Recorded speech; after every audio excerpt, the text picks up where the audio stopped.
Ancient Egypt and ancient Sumeria, two of our most prominent and influential civilizations, they are also two of our most advanced, with everything from written language, the wheel, government, agriculture, to paper, makeup, and deodorant. The imprint of the Egyptians and Sumerians can be found in every modern day technology we have. Architecture, innovation, astronomy, one heralded as the cradle of civilization and the other the location of the oldest and last standing of the original ancient seven wonders of the world. It is for all of these amazing feats and accomplishments, in addition to their far-reaching influence, many wonder how it is possible these two ancient civilizations not only coexisted during the same time period, but within the same geographical region, yet over a 2,000-year time period, never interacted once.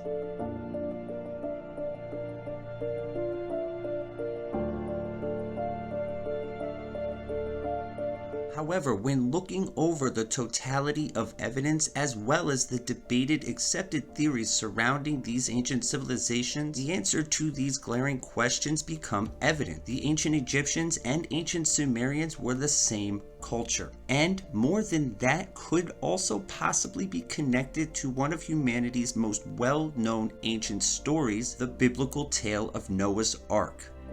Now, before you get scared away, stick with me on this one, because this is actually going to get fairly interesting, and when you connect the totality of discoveries, evidence, and facts, not only does this start to become a legitimate possibility, but it answers a lot of the questions and mysteries we have surrounding these two ancient civilizations. Let's begin. First, in order for all of this to make sense, we need to throw away the currently accepted timeline we have for the Sumerians and Egyptians, which shouldn't be that difficult, as it is one of the more hotly debated topics among experts and scholars, as it is based on a very small sample of outdated circumstantial evidence and one very controversial discovery made nearly 200 years ago. Then, starting with ancient Egypt, work our way back to see if we can find an original source, an origin for these ancient civilizations.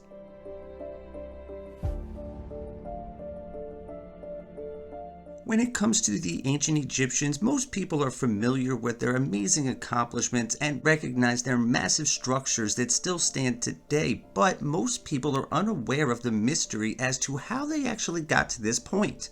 The greatest mystery about the pyramids is not secret chambers, it's how the Egyptians managed to build them with the technology they had. Beginning in the 27th century BC with the construction of Egypt's first pyramid built for the pharaoh Djoser, the Step Pyramid, whose architect Imhotep, a man whose origins and history remain unknown, but from what we do know was the chancellor to the pharaoh as well as the high priest to the sun god Ra. In addition to being a great author, he was also a well-known physician who possessed apparently amazing healing abilities, and whose name literally translates to the one who comes in peace. The tomb of Imhotep should be intact.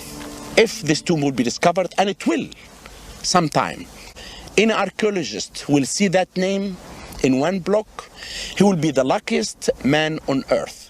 Seemingly constructs this massive, amazing structure out of nowhere. No precursor, no gradual progression of construction, no blueprints, and in fact the only history we have prior to this point is the early dynastic period, which mainly involves the unification of Egypt, and prior to that the pre-dynastic period, which scholars call a 2,500-year time period of gradual progression, which is basically just a fancy way of saying we don't know. And we don't know how seemingly overnight the ancient Egyptians went from farmers, warring city-states to out of nowhere becoming the civilization we know today.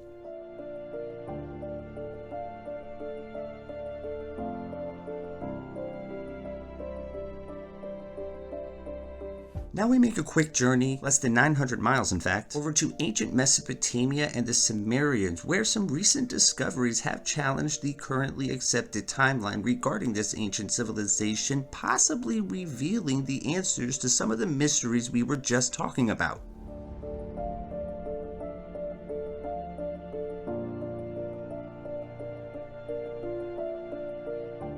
Modern day scholars and accepted theories pretty much say the Sumerians' timeline mirrors that of ancient Egypt, with their origins around 5500 BC and a massive leap in progression, construction, and innovation occurring around 2600 BC. However, since the recent discovery of the Ubaid people, said to be a precursor to the ancient Sumerians and who date back almost 9,000 years, we can now theoretically push that starting point for the Sumerians to around 7,000 BC, which in turn would logically alter the rest of the timeline, putting the Sumerians a little over 1,000 years ahead of the ancient Egyptians.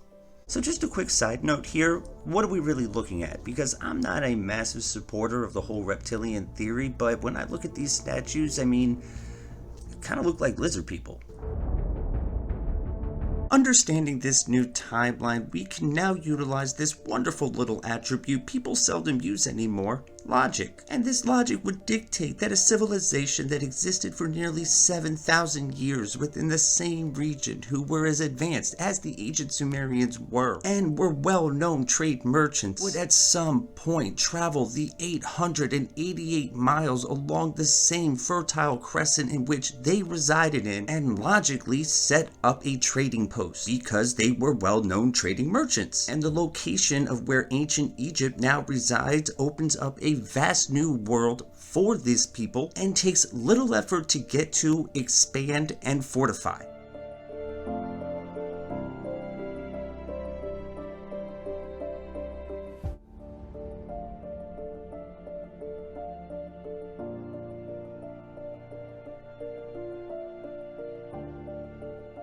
Now let's go back to that previously discussed pre-dynastic period with the ancient Egyptians that scholars call a 2,500 year time span of gradual progression. What if this was more of a migration, a sampling of the land with minimal inhabitants and short periods of stay? The fact is, archaeologists discovered a very small amount of artifacts that looked Egyptian, but dated back to a time period that they have no information about. So rather than do a little bit of investigation, they tucked them away to the side and just called this time period a gradual progression, which is a familiar method we see within ancient Egypt and how they explain a lot of the mysteries that exist within this civilization. Case in point, how they were able to make this sudden leap in progression around 2600 BC. Where did this ability and knowledge come from? With this new timeline, the answer is fairly obvious. This is simply technology and knowledge brought from Sumeria to Egypt, which could also explain the presence of that mysterious character Imhotep. Could he have come from Sumer, simply imparted this knowledge, showed them how to build these structures, and then went back home?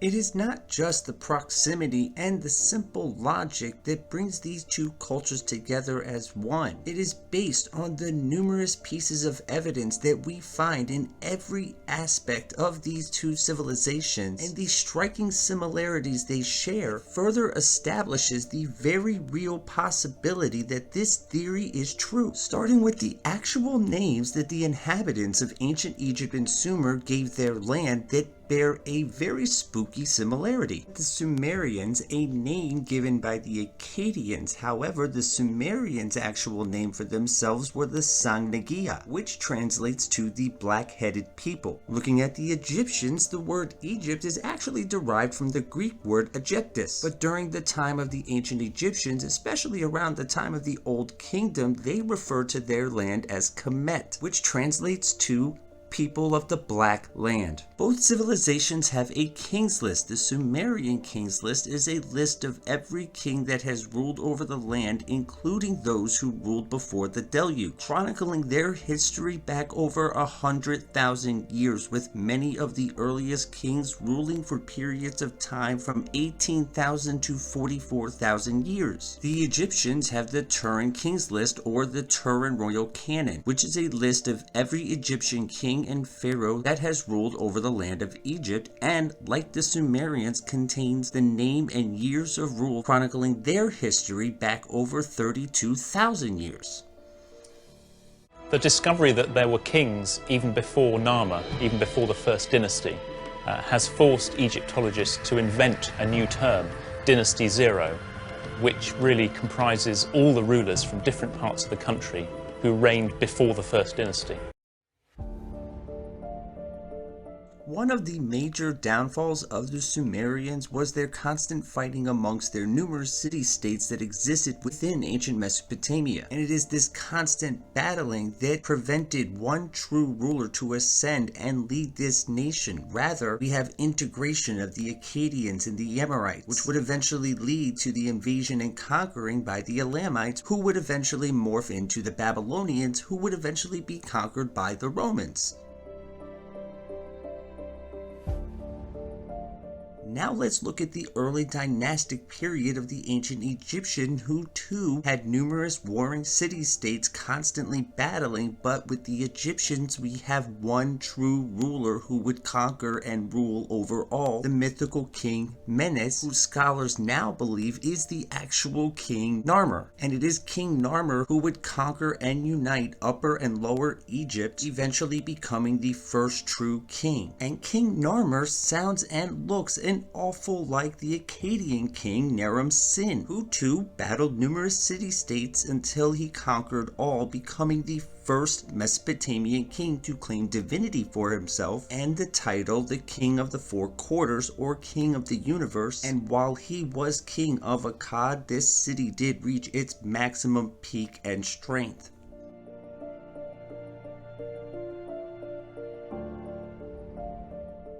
Which brings us to the next similarity that can also be viewed as a progression, the writing between these two civilizations. With the Sumerians, we have actually the first written language with cuneiform. However, when compared to the ancient Egyptian hieroglyphs, bears a striking similarity. And in fact, we can look at cuneiform as the precursor to hieroglyphs. Remember that Akkadian king we were talking about earlier, Naram-Sin? Well, he had a grandfather named Sargon, and Sargon was the founder of the Akkadian Empire. And the story of Sargon's birth and his ascent is a mirrored story to that of the biblical tale of Moses, which of course takes place in Egypt. The stories of their gods, in both cases we have mirrored tales of them descending from the stars to rule over man, imparting knowledge, wisdom, and technology. The supreme god for the Sumerians was An or Anu. The supreme god for the Egyptians was Ra or Amun-Ra. And both of these gods had sons. In Sumer we have Enlil, god of the earth. In Egypt we have Osiris, god of the land. And both of these gods had sons. In Sumer we have Neruta, a warrior god associated with a perched bird and who legend claims avenged his father. In Egypt we have Horus, god of war and the sky, represented as a perched falcon, who legend also tells the tale of him avenging his father.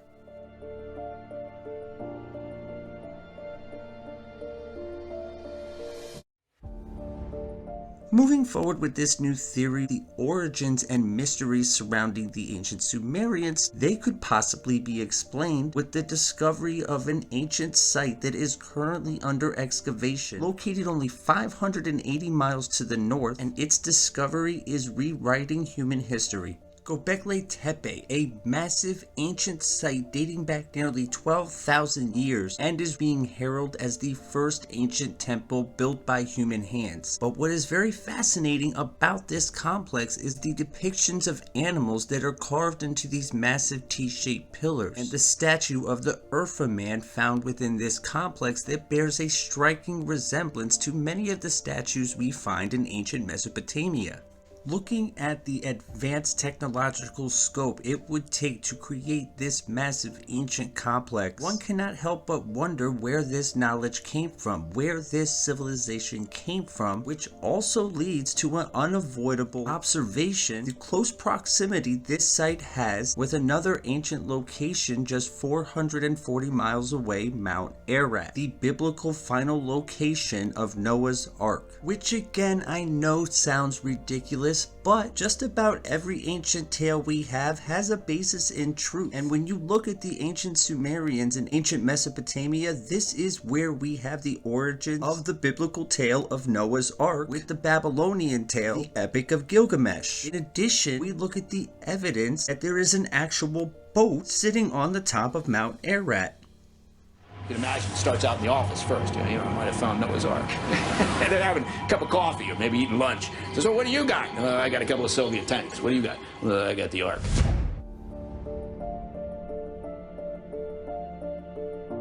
First photographed by a U-2 spy plane and the CIA back in 1957, these photos were originally classified as top secret due to the secrecy of the technology that was actually able to take this photo, and photographed by the CIA numerous times after, in addition to other government agencies and private organizations. These photographs seem to clearly depict a boat-like structure in the exact location the Bible says a massive boat would be. And of course, this cannot be proven with a photograph, but coincidence is coincidence. That being said, this would be the mother of all coincidences. And to further back up this claim, there was actually video secretly taken of an expedition that went in search of this boat, and they found it.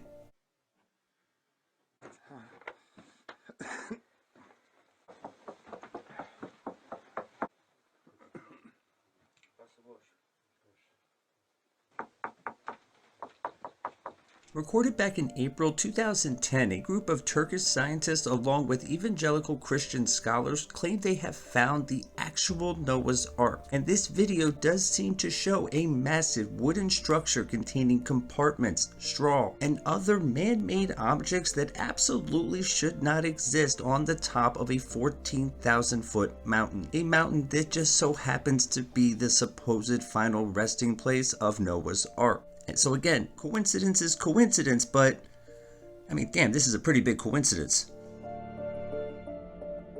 Now, all of that being said, yes, is this theory mainly speculative? Absolutely, but that does not change the fact that there is a connection here that deserves a deeper look. The story of Noah's Ark and the Epic of Gilgamesh, King Sargon and Moses, King Narmer and King Naram-Sin. And damn speculation, there is absolutely a very noticeable similarity in their gods, their depictions, their stories. And in addition to the discovery of the Ubaid people, which pretty much proves the Mesopotamian inhabitants and the timeline of their civilization is definitely older than previously thought. And as for Mount Ararat, Noah's Ark, and the connection to Gobekli Tepe, despite your beliefs, the fact of the matter is every major ancient civilization share a story of a world-ending flood. What are the odds that every single one of these cultures is wrong? There has to be some basis in truth of an epic worldwide flood. And then again, proximity in which all of these ancient civilizations and sites reside. So again, at some point, coincidence is coincidence. But again, damn, this is a lot of coincidences. But again, these are just my opinions, my thoughts. I would really love to know what you guys think. So please let me know. Do you think this connection is a possibility, or are we just looking at a lot of coincidences?